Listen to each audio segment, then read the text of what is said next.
새벽 5시였습니다. 골목에는 리어카 바퀴 소리만 들렸습니다. 아스팔트 위를 구르는 바퀴가 작은 돌멩이를 건드릴 때마다 짧고 둔한 소리가 났습니다.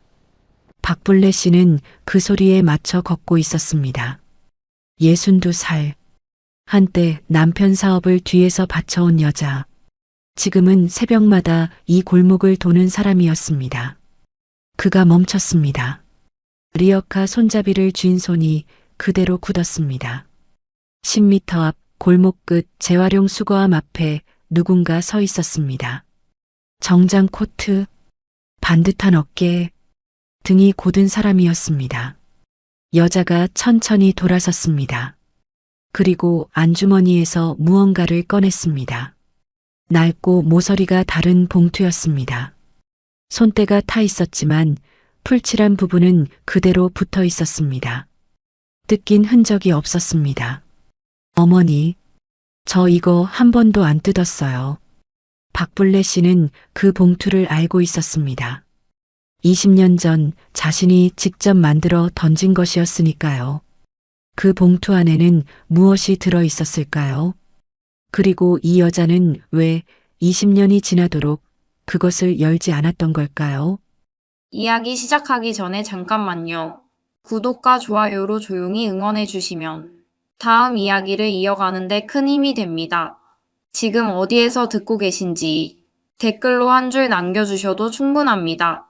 이 이야기는 끝까지 함께 해주세요. 리어카 바퀴가 멈추자 골목이 조용해졌습니다. 박불래는 손잡이에서 손을 떼지 않았습니다. 장갑이 없는 오른손이 새벽 공기에 빨갛게 달아올라 있었습니다. 바람 한 점 없는 새벽이었는데도 손끝이 시렸습니다. 손가락 마디마디가 뻣뻣하게 굳어 있었습니다. 무릎도 좋지 않았습니다. 오르막에서 한 번씩 멈추게 되는 건 어쩔 수 없었습니다. 그래도 이 골목은 괜찮았습니다. 평지였고 가로등이 일정한 간격으로 서 있었고 새벽에 지나는 차가 없었습니다. 불레가 가장 오래 다닌 구역이었습니다. 처음에는 다른 수거인인 줄 알았습니다. 새벽에 이 골목을 도는 사람은 불레 혼자가 아니었습니다. 구역이 겹칠 때가 있었습니다. 그럴 때는 서로 눈을 피하며 지나치는 것이 불문율이었습니다. 먼저 온 사람이 먼저 가져가는 것이 규칙이었고 늦게 온 사람은 기다리거나 돌아가는 것이 예의였습니다.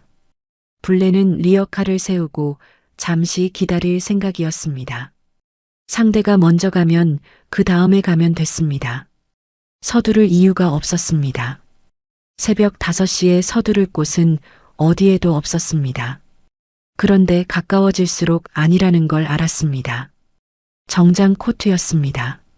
무릎 아래까지 내려오는 짙은 남색. 새벽 가로등 불빛 아래서도 원단의 결이 보일 만큼 단정한 옷이었습니다. 구두 뒤꿈치가 아스팔트에 닿는 소리가 없었습니다. 서 있는 사람이었습니다. 움직이지 않는 사람이었습니다. 폐지를 수거하는 사람이 그런 옷을 입지는 않았습니다. 그런 자세로 서 있지도 않았습니다. 불레의 걸음이 느려졌습니다. 리어카 바퀴 소리도 느려졌습니다. 골목 끝 가로등 불빛이 그 사람의 어깨 위로 내려앉아 있었습니다. 여자가 돌아섰습니다. 불레는 그 순간 리어카 손잡이에 힘을 줬습니다. 쥐었다는 느낌이 들 정도로 꽉 쥐었습니다. 손잡이를 놓으면 뒤로 밀릴 것 같아서가 아니었습니다. 손잡이를 쥐고 있지 않으면 이 자리에 서 있을 이유를 찾을 수 없을 것 같아서였습니다. 몸이 어디로 가야 하는지 모르게 될 것 같아서였습니다. 여자의 얼굴이 가로등 불빛 안으로 들어왔습니다. 40이 넘은 얼굴이었습니다. 불레가 마지막으로 봤을 때보다 살이 약간 빠져 있었고 눈가에 잔줄이 생겼습니다. 입술이 얇아 보였습니다. 새벽 추위 때문인지 오래 서 있었기 때문인지 혈색이 많지 않았습니다. 그러나 불레는 알아봤습니다. 20년이 지났어도 알아볼 수 있는 얼굴이었습니다. 눈매가 바뀌지 않았습니다. 누군가를 기다릴 때 눈을 살짝 좁히는 방식이 바뀌지 않았습니다. 이지수였습니다. 불레의 손등 위로 힘줄이 올라왔습니다. 리어카 손잡이가 미세하게 삐걱 소리를 냈습니다. 지수는 먼저 말하지 않았습니다. 먼저 걷지도 않았습니다. 불레가 완전히 멈출 때까지 그냥 서 있었습니다. 그 기다림이 불레를 불편하게 만들었습니다. 화를 내거나 돌아서는 사람이었다면 불레도 다음을 알 수 있었을 텐데 지수는 그냥 기다리는 사람이었습니다. 20년 전에도 그랬습니다. 불레가 소리를 질러도 봉투를 던져도 지수는 먼저 말하지 않았습니다. 먼저 흔들리지 않았습니다. 그 방식이 불레를 오히려 더 힘들게 했습니다. 화를 낼 수 없게 만들었습니다. 지수가 천천히 코트 안주머니에 손을 넣었습니다. 그리고 봉투를 꺼냈습니다. 모서리가 달아 있었습니다. 손때가 타 있었습니다. 20년의 시간이 봉투 겉에 고스란히 남아 있었습니다. 그러나 봉투는 그대로였습니다. 풀칠한 부분이 그대로 붙어 있었습니다. 뜨린 흔적이 없었습니다. 한 번도 열리지 않은 봉투였습니다. 불레의 시선이 봉투에 닿는 순간 가슴 어딘가가 단단하게 조여드는 것 같았습니다. 숨을 들이쉬었습니다. 내쉬지 않았습니다. 새벽 공기가 폐 안에서 그대로 멈춰 있는 것 같았습니다. 지수는 봉투를 든 채로 불레를 바라보고 있었습니다. 말을 하려는 것인지 그냥 서 있는 것인지 알 수 없었습니다. 가로등 불빛이 봉투의 낡은 표면 위에 내려앉았습니다. 불레는 그 불빛을 봤습니다. 봉투를 봤습니다. 봉투의 모서리를 봤습니다. 새벽 골목은 조용했습니다. 바퀴 소리도 바람도 지나는 사람도 없었습니다. 두 사람 사이에는 차가운 공기만 있었습니다. 불레는 그 공기 속에서 리어카 손잡이를 쥐고 있었습니다. 오른손이 여전히 빨간 채로. 불레가 처음 지수를 본 건 봄이었습니다. 아들 민준이 데려왔을 때 지수는 현관에서 한 발짝 들어서며 고개를 숙였습니다. 어머니, 안녕하세요. 목소리가 작지 않았습니다. 또렷하게 들렸습니다. 그러나 눈을 마주치는데 시간이 걸렸습니다. 잠깐이었지만 불레는 그 잠깐을 봤습니다. 불레는 그런 것을 보는 사람이었습니다. 그리고 지수의 손을 봤습니다. 손끝이 거칠었습니다. 손마디가 굵었습니다. 일한 손이었습니다. 오래, 많이 일한 손이었습니다. 불레는 그걸 알아봤습니다. 알아봤기 때문에 더 조여드는 것이 있었습니다. 오래전 자신이 처음 이 집 현관에 들어섰을 때를 떠올렸습니다. 그때도 손끝이 거칠었습니다. 그때도 눈을 마주치는데 시간이 걸렸습니다. 그때도 목소리는 작지 않았지만 어딘가 단단하게 눌려 있었습니다. 불레는 그 기억을 빠르게 지나쳤습니다. 오래 붙들고 있을 기억이 아니었습니다. 부엌으로 들어가면서 지수에게 짐 정리하라고 했습니다. 남편 박태수는 거실 소파에 앉아 있었습니다. 지수가 들어오던 날 태수는 말이 많아졌습니다. 밥은 먹었냐? 오는 길에 힘들지 않았냐? 어머니한테 인사 잘 드려라. 목소리가 밝았습니다. 불레는 부엌에서 그 목소리를 들으며 냄비 뚜껑을 들었다 놓았습니다. 뚜껑이 냄비 가장자리에 부딪히며 짧은 쇳소리를 냈습니다. 불레는 그 소리를 들으면서 태수가 그런 말을 하는 걸 들은 게 언제였는지 기억을 더듬었습니다. 20년이었습니다. 20년 동안 불레에게 그런 말을 한 적이 없는 사람이었습니다. 뚜껑을 닫았습니다. 국 끓는 소리만 들렸습니다. 불레가 지수에게 처음 소리를 지른 건 결혼 3개월째 되던 날이었습니다. 저녁 식탁이었습니다. 국이 짜다는 것이 이유였습니다. 그런데 사실은 태수가 먼저였습니다. 요리도 제대로 못하냐고 태수가 말했고 그 말이 끝나기 전에 불레가 지수에게 목소리를 높였습니다. 태수의 말 위를 덮어버리는 것처럼 빠르고 크게 지수에게 향하는 말이 태수의 말을 묻을 수 있도록 식탁 위에 태수의 목소리가 남아있지 않도록 지수는 그날 아무 말도 하지 않았습니다.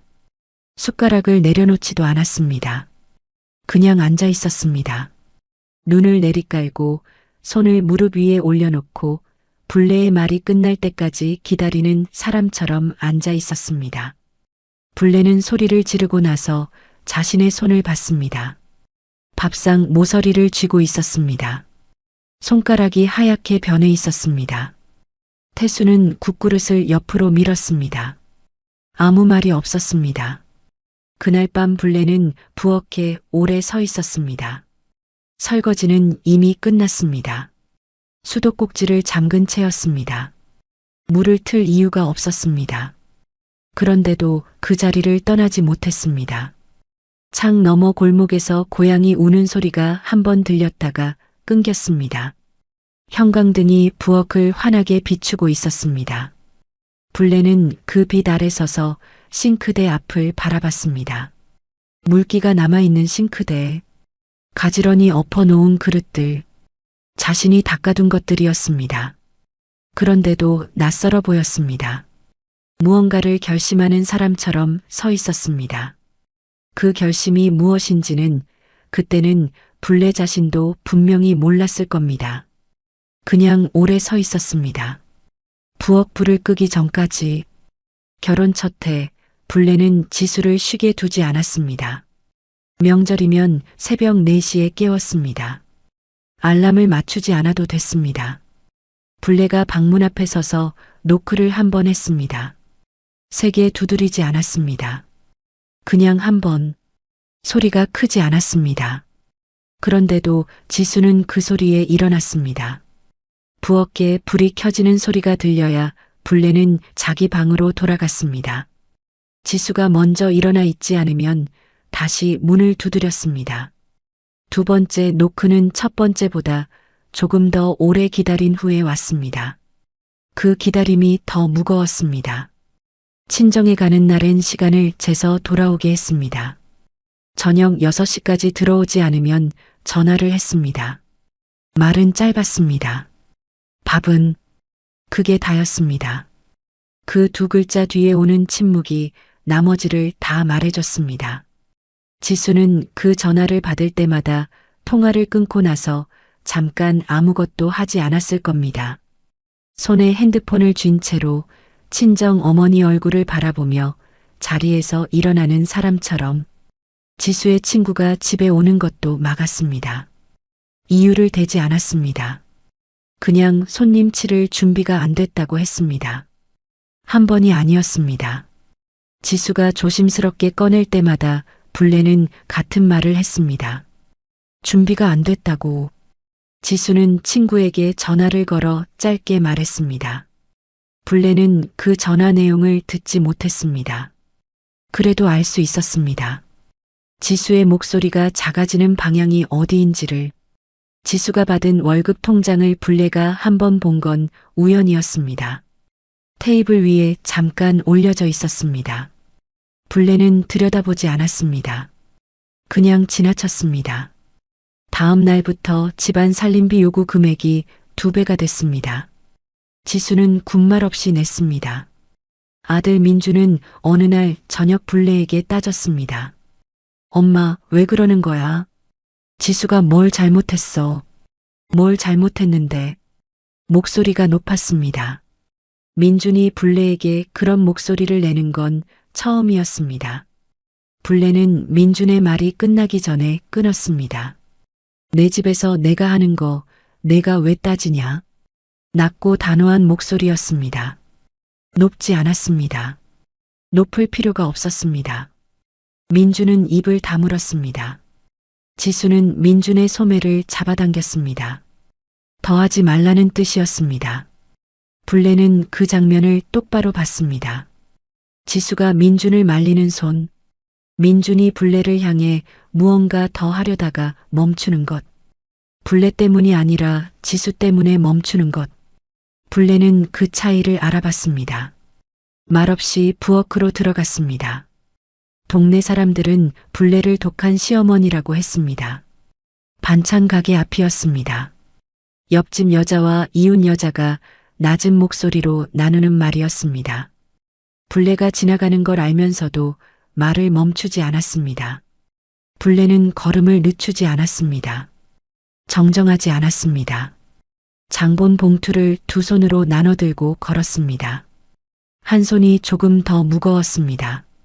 그쪽 어깨가 살짝 내려갔습니다. 독한 시어머니.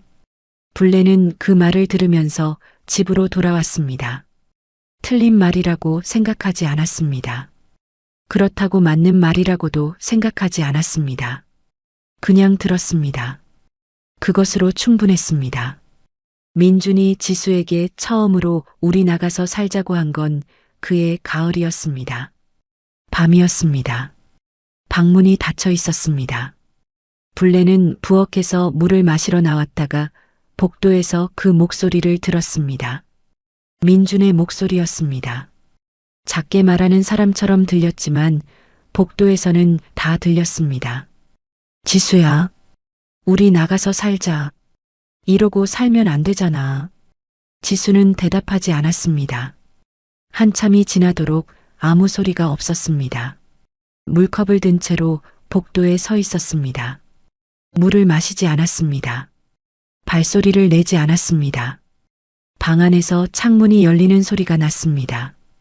가을바람이 방 안으로 들어가는 소리가 났습니다. 지수가 창밖을 바라보고 있는 것 같았습니다. 그 침묵이 무슨 뜻인지 불내는 알 것 같았습니다. 물컵을 싱크대에 내려놓았습니다. 소리가 나지 않도록 천천히 내려놓았습니다. 그리고 자기 방으로 돌아갔습니다. 그날 밤부터 불내의 행동이 바뀌었습니다. 더 독해진 것이 아니었습니다. 더 빨라졌습니다. 마치 시간이 없는 사람처럼, 무언가를 끝내야 하는 사람처럼 반찬을 더 자주 치웠습니다. 지수에게 잔소리를 더 자주 했습니다. 목소리를 더 자주 높였습니다. 그러나 불내의 눈은 지수를 향하지 않을 때가 많았습니다. 지수에게 소리를 지르면서도 시선은 다른 곳을 향하고 있었습니다. 민주는 그것을 눈치채지 못했습니다. 지수는 눈치챘을 수도 있었습니다. 그날은 저녁이었습니다. 지수가 싱크대 앞에 서서 설거지를 하고 있었습니다. 그릇이 물에 잠기고 헹궈지는 소리가 부엌을 채우고 있었습니다. 규칙적인 소리였습니다. 끊기지 않는 소리였습니다. 불내는 거실 소파에 앉아 텔레비전을 보고 있었습니다. 화면에 무엇이 나오는지 보지 않았습니다. 소리만 들렸습니다. 텔레비전 소리와 부엌에서 들려오는 물소리가 섞여 있었습니다.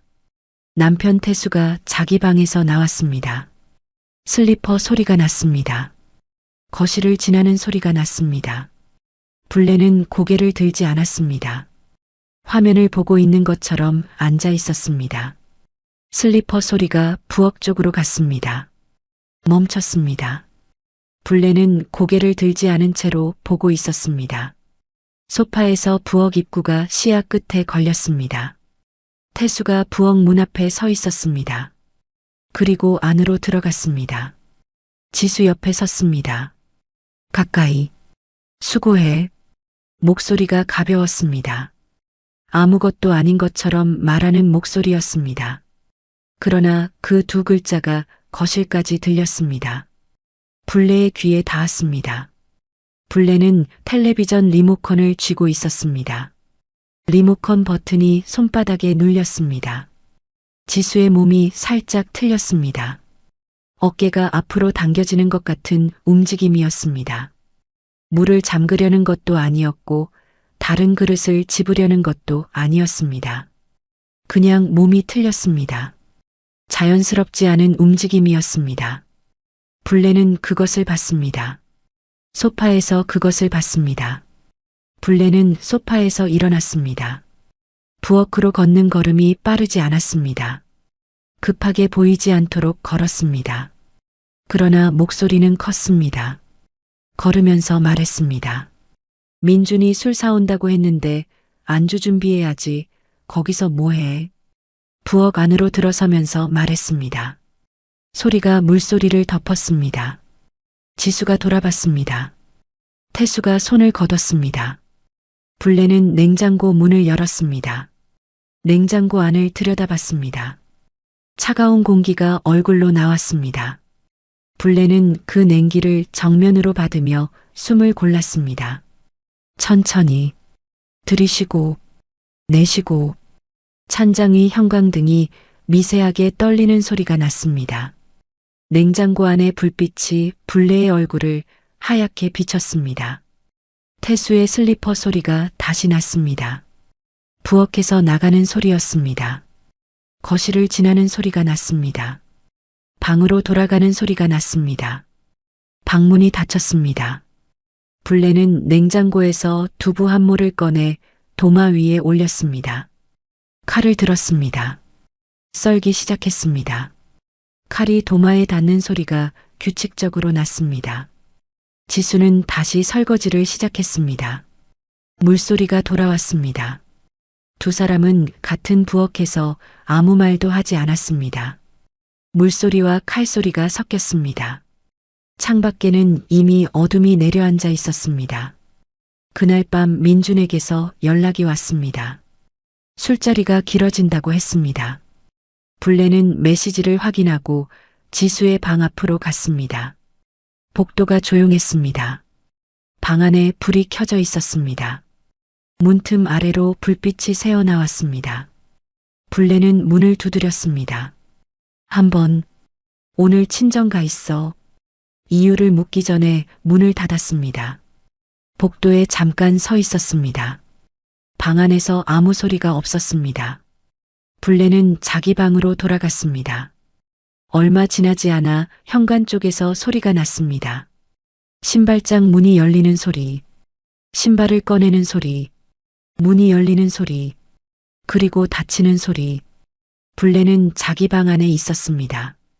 소리만 들었습니다. 현관문이 닫히고 나서 잠깐 집안이 완전히 조용해졌습니다.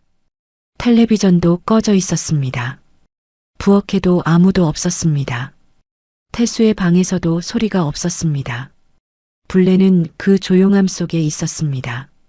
자리에서 일어났습니다. 남편 태수의 방 앞으로 걸어갔습니다. 복도가 어두웠습니다. 태수의 방 문틈 아래로 불빛이 새어나오고 있었습니다. 텔레비전 소리가 작게 들렸습니다. 불레는 문 앞에 섰습니다. 손을 들었습니다. 문에 닿기 직전에 손을 걷었습니다. 그대로 서 있었습니다. 문 안에서 텔레비전 소리가 들렸습니다. 뉴스 앵커의 목소리가 낮고 일정하게 이어졌습니다. 불레는 그 목소리를 들으면서 서 있었습니다. 손을 내렸습니다. 주먹을 쥐었다가 폈습니다. 자기 방으로 돌아갔습니다. 불을 켜지 않았습니다. 창문을 통해 골목 가로등 불빛이 방 안으로 들어왔습니다. 불레는 그 불빛 속에 서 있었습니다. 침대에 앉지 않았습니다. 그냥 서 있었습니다. 창밖에서 바람 소리가 났습니다. 가을 바람이었습니다. 지수가 열었던 방 창문과 같은 방향의 바람이었습니다. 그의 겨울이었습니다. 불레는 아침 일찍 서랍을 열었습니다. 제일 아래 서랍이었습니다. 평소에는 잘 열지 않는 서랍이었습니다. 안에는 통장 몇 개와 서류 봉투 하나가 들어 있었습니다. 불레는 서류 봉투를 꺼냈습니다. 무릎 위에 올려놓고 한동안 바라봤습니다. 봉투 안에 무엇이 들어 있는지는 불레만 알고 있었습니다. 민준도 몰랐습니다. 태수는 더욱 몰랐습니다. 불레는 봉투 겉면에 무언가를 적었습니다. 천천히 썼습니다. 글씨가 반듯하지 않았습니다. 손이 조금 떨렸기 때문이었습니다. 다 쓰고 나서 접었습니다. 봉투 안에 넣었습니다. 풀칠을 했습니다. 손으로 꾹 눌러 붙였습니다. 봉투를 뒤집어 보았습니다. 앞면을 보았습니다. 그리고 서랍 위에 올려두었습니다. 민준이 없는 날을 골랐습니다. 민준은 그날 오전부터 약속이 있었습니다. 불례가 먼저 권한 것이었습니다. 오늘 친구들 만나지 않냐? 젊을 때 많이 다녀라. 민준은 의아하게 쳐다봤지만 나갔습니다. 현관문이 닫히고 나서 불례는 부엌에서 물 한 잔을 마셨습니다. 천천히 마셨습니다. 다 마시고 컵을 싱크대에 내려놓았습니다. 지수를 불렀습니다. 지수야, 나와봐. 목소리가 평소와 다르지 않았습니다. 지수가 방에서 나왔습니다. 거실로 들어서면서 불례를 봤습니다. 불례는 소파에 앉아 있었습니다. 테이블 위에 봉투가 놓여 있었습니다. 지수는 봉투를 봤습니다. 그리고 불례를 봤습니다. 앉아. 지수가 소파 맞은편에 앉았습니다. 등을 곧게 세우고 앉았습니다. 무릎 위에 손을 올렸습니다. 불례는 지수의 그 자세를 봤습니다. 결혼하고 나서 불례 앞에 앉을 때마다 지수는 항상 그렇게 앉았습니다. 등을 세우고 손을 무릎 위에 올리고 먼저 말하지 않는 자세였습니다. 불례는 바로 말하지 않았습니다. 잠깐 있었습니다. 창밖에서 겨울 바람 소리가 났습니다. 베란다 창이 미세하게 떨렸습니다. 거실 안은 따뜻했습니다. 보일러가 돌아가는 소리가 바닥 어딘가에서 낮게 울렸습니다. 불례는 그 소리를 들으면서 지수를 바라봤습니다. 내 아들하고 헤어져. 지수는 움직이지 않았습니다. 눈을 내리깔지 않았습니다. 불례를 바라봤습니다. 표정이 변하지 않았습니다. 불례는 그 눈을 마주보면서 테이블 위에 봉투를 집었습니다. 그리고 지수 앞에 던졌습니다. 이걸로 꺼져. 봉투가 테이블 위를 미끄러져 지수 앞에 멈췄습니다. 지수는 봉투를 바라봤습니다. 손을 뻗지 않았습니다. 불례를 다시 봤습니다. 불례는 시선을 피하지 않았습니다. 집어. 지수는 봉투를 집었습니다. 들었습니다. 두꺼웠습니다. 안을 열려는 것처럼 손가락이 봉투 입구로 갔습니다. 그러다 멈췄습니다. 열지 않았습니다. 그냥 들고 일어섰습니다. 불례는 소파에 앉은 채로 있었습니다. 지수가 자기 방으로 들어가는 소리가 났습니다. 서랍이 열리고 닫히는 소리가 났습니다. 옷장 문 소리가 났습니다. 불례는 그 소리들을 들었습니다. 하나씩 들었습니다. 짐을 싸는 소리였습니다. 빠르지 않았습니다.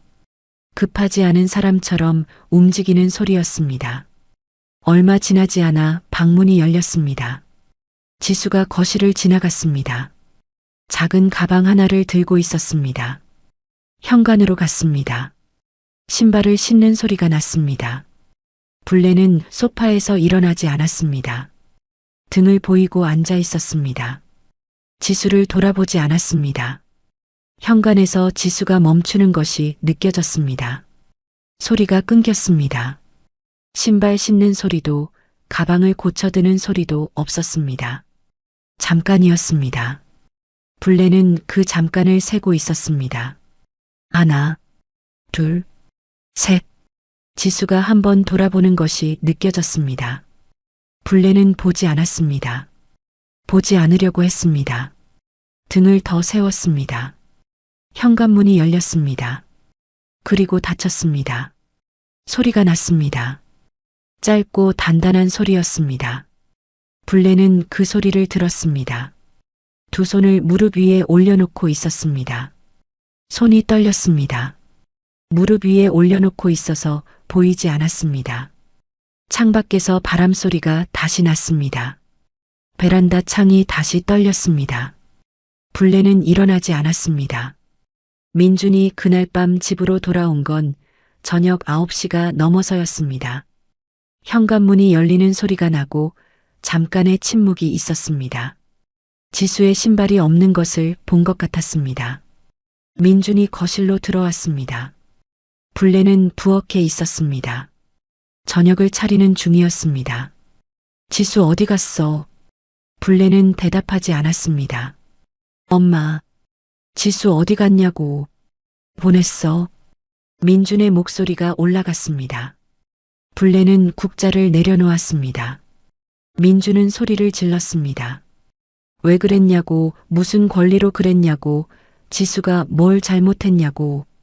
불레는 아무 말도 하지 않았습니다. 민준의 목소리가 부엌을 채웠습니다. 불레는 그 소리를 다 들었습니다.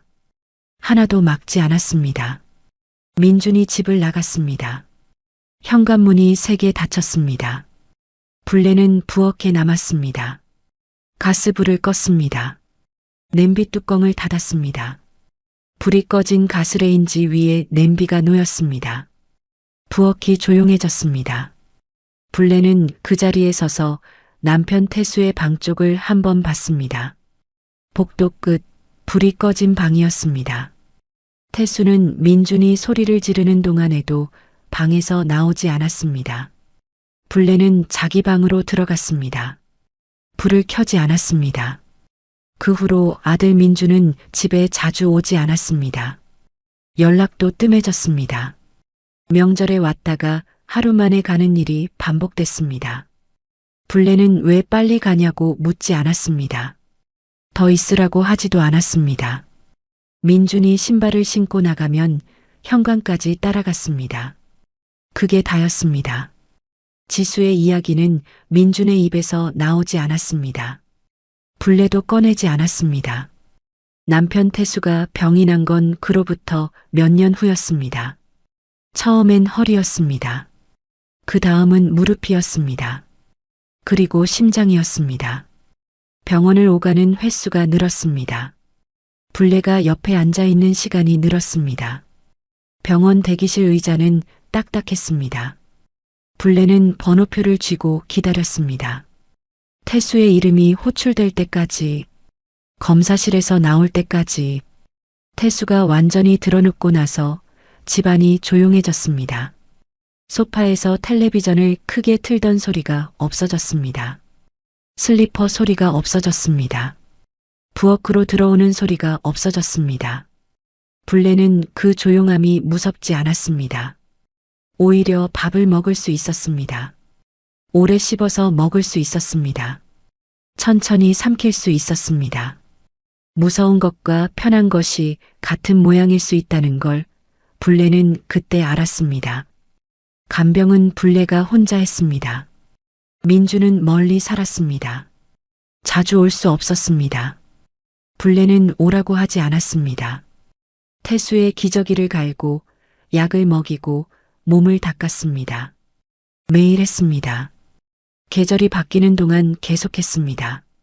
태수가 죽기 이틀 전이었습니다. 태수가 불레를 불렀습니다. 목소리가 가늘었습니다.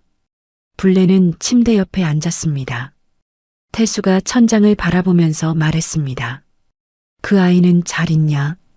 불레는 대답하지 않았습니다. 어떤 아이를 말하는지 물어보지 않아도 알았습니다. 태수는 더 묻지 않았습니다. 불레도 더 말하지 않았습니다. 그게 태수와 나눈 마지막 대화였습니다. 태수가 죽고 나서 불레는 장례를 치렀습니다. 민준이 내려왔습니다. 사흘 동안 옆에 있었습니다. 장례가 끝나고 민준이 다시 올라가던 날 불레는 현관까지 따라 나갔습니다. 민준이 엘리베이터를 기다리면서 불레를 봤습니다. 무언가 말하려는 것 같았습니다. 엘리베이터 문이 열렸습니다. 민준이 탔습니다. 문이 닫혔습니다. 불레는 현관 앞에 서 있었습니다. 엘리베이터 층수가 내려가는 소리를 들었습니다. 아들 민준이 쓰러진 건 태수가 죽고 2달이 지난 뒤였습니다. 심장이었습니다. 직장에서 쓰러졌다고 했습니다. 불레는 전화를 받고 택시를 탔습니다. 병원까지 가는 동안 택시 창밖을 바라봤습니다. 기도하지 않았습니다. 그냥 창밖을 봤습니다. 민주는 중환자실에 있었습니다. 불레는 유리창 너머로 봤습니다. 기계들이 민준의 몸에 연결되어 있었습니다. 기계 소리가 규칙적으로 났습니다. 불레는 그 소리를 들으면서 서 있었습니다. 사흘이 지났습니다. 민준이 한번 깨어났습니다. 눈을 뜨고 불레를 봤습니다. 입술이 움직였습니다. 불레는 민준의 손을 잡았습니다. 민준의 손이 불레의 손을 쥐는 힘이 약했습니다. 말소리가 나오지 않았습니다. 입술만 움직였습니다. 불레는 그 입술을 읽으려고 했습니다. 읽을 수 없었습니다. 기계 소리만 들렸습니다. 민준이 눈을 감았습니다. 기계 소리가 달라졌습니다. 간호사들이 들어왔습니다. 불레는 민준의 손을 쥔 채로 있었습니다. 옆으로 비켜야 했습니다. 불레는 손을 놓았습니다. 병원 복도 의자에 오래 앉아 있었습니다. 가방을 무릎 위에 올려놓고 있었습니다. 창밖에 오후 햇빛이 들어왔습니다. 복도를 지나는 사람들이 있었습니다. 아무도 불레 옆에 앉지 않았습니다. 아무도 오지 않았습니다. 불레는 그 자리에 앉아서 민준의 입술을 다시 생각해 봤습니다. 무슨 말을 하려 했는지 끝내 알 수 없었습니다. 그 후로 일들이 빠르게 정리됐습니다. 남편 태수가 남긴 빚이 있었습니다. 불레가 모르는 빚이었습니다. 사업을 접은 후에 생긴 것들이었습니다. 집이 넘어갔습니다. 불레는 서류에 도장을 찍었습니다. 손이 떨리지 않았습니다. 이미 떨 힘이 없었습니다. 반지하러 갔습니다. 습기가 많았습니다. 겨울에 벽에 물이 맺혔습니다. 그 다음엔 쪽방으로 갔습니다. 좁았습니다. 그 다음엔 지금의 골목 근처로 왔습니다.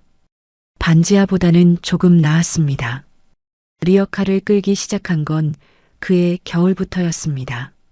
처음엔 무거웠습니다. 무릎이 버텨주지 않았습니다. 파스를 붙이고 나갔습니다. 한 달이 지나고 두 달이 지나면서 몸이 익숙해졌습니다. 무거운 것도 새벽의 추위도 사람들의 시선도 익숙해졌습니다. 어느 날 밤 잠이 오지 않아 천장을 보다가 불레는 이런 생각을 했습니다. 봉투 안에 자신이 무엇을 넣었는지 지수가 알기는 했을까? 뜯어봤을까? 아니면 버렸을까? 아니면 아직 가지고 있을까? 생각했습니다. 그리고 천장을 계속 봤습니다. 대답은 없었습니다.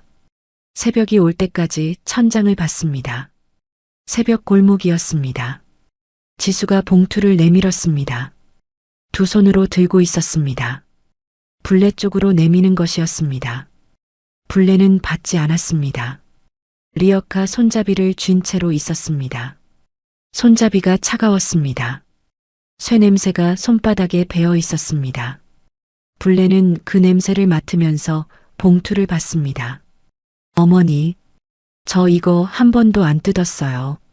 지수의 목소리가 낮았습니다. 떨리지 않았습니다. 20년 전 거실에서 불레 앞에 앉아 있을 때와 같은 목소리였습니다. 크지 않았지만 분명하게 들렸습니다. 불레는 아무 말도 하지 않았습니다. 지수가 말을 이었습니다. 뜯으려고 했는데요. 잠깐 멈췄습니다. 뜯으면 진짜 끝날 것 같아서 못 뜯었어요. 골목에 바람이 없었습니다. 가로등 불빛이 두 사람 사이에 내려앉아 있었습니다. 멀리서 새벽 배달 오토바이 소리가 났다가 사라졌습니다. 불레는 그 소리가 사라지는 것을 들으면서 봉투를 받습니다. 20년이 지났는데 봉투는 그대로였습니다. 모서리가 닳았습니다. 손때가 탔습니다. 그러나 풀칠한 부분이 그대로 붙어 있었습니다. 불레가 손으로 꾹 눌러 붙였던 그 부분이었습니다. 지수가 봉투를 불레의 리어카 위에 올려놓았습니다. 가만히 올려놓았습니다. 소리가 나지 않았습니다. 불레는 봉투를 바라봤습니다.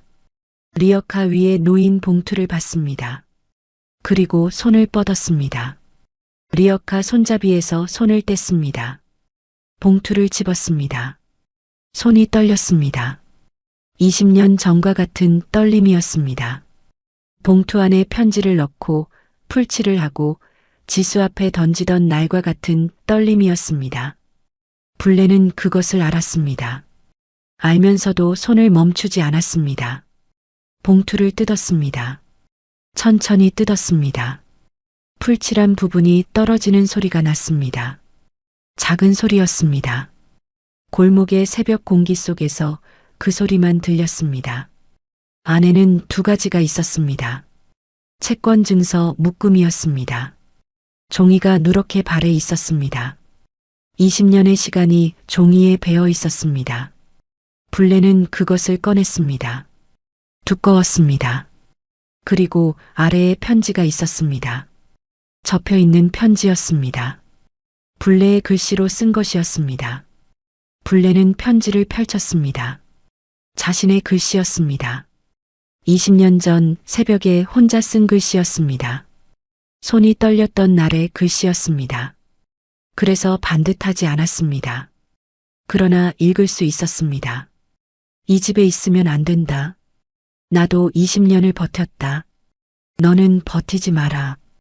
이 돈은 내가 시집 올 때 갖고 온 것이다. 내 것이다. 너한테 주는 것이다. 아들한테는 말하지 마라. 아들은 아비를 닮았다. 나는 아들을 믿지 않는다. 너는 나가서 잘 살아라. 불레는 편지에서 눈을 들지 않았습니다. 지수가 말했습니다. 아버님이 거기서 멈췄습니다. 불레가 고개를 저었습니다. 천천히 말하지 않아도 된다는 뜻으로. 그러나 지수는 말했습니다. 천천히 한마디씩 말했습니다. 아버님이 자신에게 어떻게 했는지를, 처음 들어온 날부터 민준이 없는 날을, 불레가 자신을 부엌으로 내몰던 날들을, 불레가 소리를 지르면 아버님이 방으로 돌아가던 것을, 불레가 자신을 친정으로 내보내던 날 밤 방에 혼자 남게 되지 않았던 것을 불레는 듣고 있었습니다. 지수의 말이 끝났습니다. 골목이 다시 조용해졌습니다. 가로등 불빛이 여전히 두 사람 위에 있었습니다. 불레는 채권 증서를 받습니다. 편지를 받습니다. 그리고 봉투를 받습니다. 20년 동안 뜯리지 않은 채로 있었던 봉투였습니다. 지수가 들고 다닌 봉투였습니다. 버리지 않은 봉투였습니다. 불레의 입술이 움직였습니다. 소리가 나오지 않았습니다. 그리고 주저앉았습니다. 리어카 옆이었습니다. 아스팔트 위였습니다. 무릎이 차가운 바닥에 닿았습니다. 불레는 봉투를 두 손으로 쥔 채로 주저앉았습니다. 등이 구부러졌습니다. 어깨가 내려갔습니다. 소리가 났습니다. 20년 만이었습니다. 불레가 소리내어 우는 것은 20년 만이었습니다. 태수가 죽던 날도 울지 않았습니다. 민준이 눈을 감던 날도 울지 않았습니다. 집이 넘어가던 날도 울지 않았습니다. 그런데 새벽 골목 아스팔트 위에서 리어카 옆에서 20년 전 자신이 던진 봉투를 두 손으로 쥐고 앉아서 소리가 났습니다. 골목에 그 소리만 있었습니다. 지수는 달려오지 않았습니다. 무릎을 꿇고 불레 옆에 앉았습니다. 등을 두드리지 않았습니다. 손을 잡지 않았습니다. 그냥 옆에 있었습니다. 불레가 우는 동안 지수는 옆에 앉아서 같은 방향을 바라봤습니다. 골목 끝을 바라봤습니다. 아직 어두운 새벽이었습니다. 불레의 울음이 잦아드는데 시간이 걸렸습니다. 소리가 작아졌습니다. 어깨가 작게 떨렸습니다. 그것도 멈췄습니다. 불레는 손등으로 눈가를 닦았습니다. 거칠고 빨간 손이었습니다. 리어카를 끌던 손이었습니다. 그 손으로 눈가를 닦았습니다. 골목 끝에서 빛이 시작됐습니다. 새벽이 끝나려는 것인지 하늘 끝이 조금씩 밝아오고 있었습니다. 가로등 불빛이 아닌 다른 빛이었습니다. 하늘에서 내려오는 빛이었습니다. 불레는 그 빛을 봤습니다. 오래 봤습니다. 지수가 먼저 일어났습니다. 코트 무릎 부분을 손으로 털었습니다. 아스팔트 먼지가 묻어 있었습니다. 한번 털었습니다. 그리고 불레에게 손을 내밀었습니다. 불레는 그 손을 보았습니다. 40이 넘은 손이었습니다. 20년 전보다 손마디가 굵어졌습니다. 그래도 일한 손이라는 것을 알 수 있었습니다. 불레가 처음 알아봤던 손이었습니다. 현관에서 고개를 숙이며 들어오던 날 불레가 눈여겨봤던 손이었습니다. 불레는 그 손을 잡지 않았습니다. 혼자 일어섰습니다. 무릎이 욱신했습니다. 바닥이 차가웠던 것이 무릎 안쪽으로 들어온 것 같았습니다. 불레는 천천히 일어섰습니다. 리어카 손잡이를 잡았습니다. 지수는 손을 거두지 않고 기다리다가 불레가 일어서는 것을 보고 조용히 손을 내렸습니다. 억지로 잡으려 하지 않았습니다. 불레가 리어카 손잡이를 잡은 채로 앞을 봤습니다. 지수가 옆에 섰습니다. 불레의 반걸음 뒤에 앞서지 않았습니다. 나란히 서려고도 하지 않았습니다. 그냥 옆에 조금 뒤에 섰습니다. 두 사람이 걷기 시작했습니다. 리어카 바퀴 소리가 다시 났습니다. 아스팔트 위를 구르는 소리였습니다. 불레는 그 소리를 들으면서 걸었습니다. 말이 없었습니다. 지수도 말하지 않았습니다. 골목을 걸었습니다. 가로등 불빛 아래를 지나갔습니다. 불빛이 두 사람 위를 차례로 지나갔습니다. 골목 끝 재활용 수거함 앞에 왔습니다. 불레가 멈췄습니다. 리어카를 세웠습니다. 바퀴 소리가 멈췄습니다. 불레는 손잡이를 잡은 채로 있었습니다. 잠깐이었습니다. 손을 뗐습니다. 처음이었습니다. 이 골목에서 리어카 손잡이에서 먼저 손을 뗀 적이 없었습니다. 항상 리어카를 세우고 폐지를 실으면서 손잡이에서 손을 뗐습니다. 그러나 지금은 폐지가 없었습니다. 아무것도 씻지 않은 채로 손잡이에서 손을 뗐습니다. 지수는 보고 있었습니다. 아무 말도 하지 않았습니다. 불레가 걷기 시작했습니다. 리어카를 두고 걷기 시작했습니다. 수거함 앞에 리어카를 세워두고 몸만 앞으로 걸어갔습니다. 걸음이 빠르지 않았습니다. 무릎이 좋지 않아서이기도 했고 그럴 이유가 없어서이기도 했습니다. 그냥 걸었습니다. 지수가 따라갔습니다. 불레의 반걸음 뒤에서 같은 속도로 따라갔습니다. 리어카는 수거함 앞에 남아 있었습니다. 새벽빛이 조금씩 밝아오는 골목에 혼자 서 있었습니다. 손잡이가 허공에 있었습니다. 잡는 사람이 없었습니다. 두 사람은 골목을 빠져나갔습니다.